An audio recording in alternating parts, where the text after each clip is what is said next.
تو یہاں پر جو قیام کی مدت ہے اس کے بارے میں 3 قول ہیں کہ حضور نبی کریم صلی اللہ علیہ وسلم یہاں سے 4 دن کے بعد 12ویں دن یا 24 دن کے بعد یہاں سے مدینہ منورہ تشریف لے گئے۔ اسی مختصر قیام کے دوران رسول اکرم صلی اللہ علیہ وسلم نے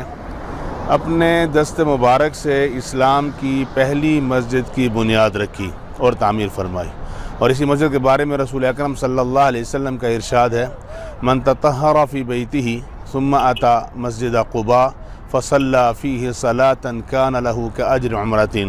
کہ جو شخص گھر سے طہارت حاصل کرتا ہے، وضو کرتا ہے اور پھر مسجد قباء آ کر نماز پڑھتا ہے، اللہ رب العزت اس کو مقبول عمرے کا ثواب عطا فرماتے ہیں۔ اور رسول اکرم صلی اللہ علیہ وسلم کا معمول تھا ہر ہفتے کے دن صبح کی نماز کے بعد پیدل یا سواری پر مسجد قباء تشریف لاتے تھے اور 2 رکعت نماز ادا فرماتے تھے، اور اللہ رب العزت نے قرآن مجید میں اسی مسجد کے بارے میں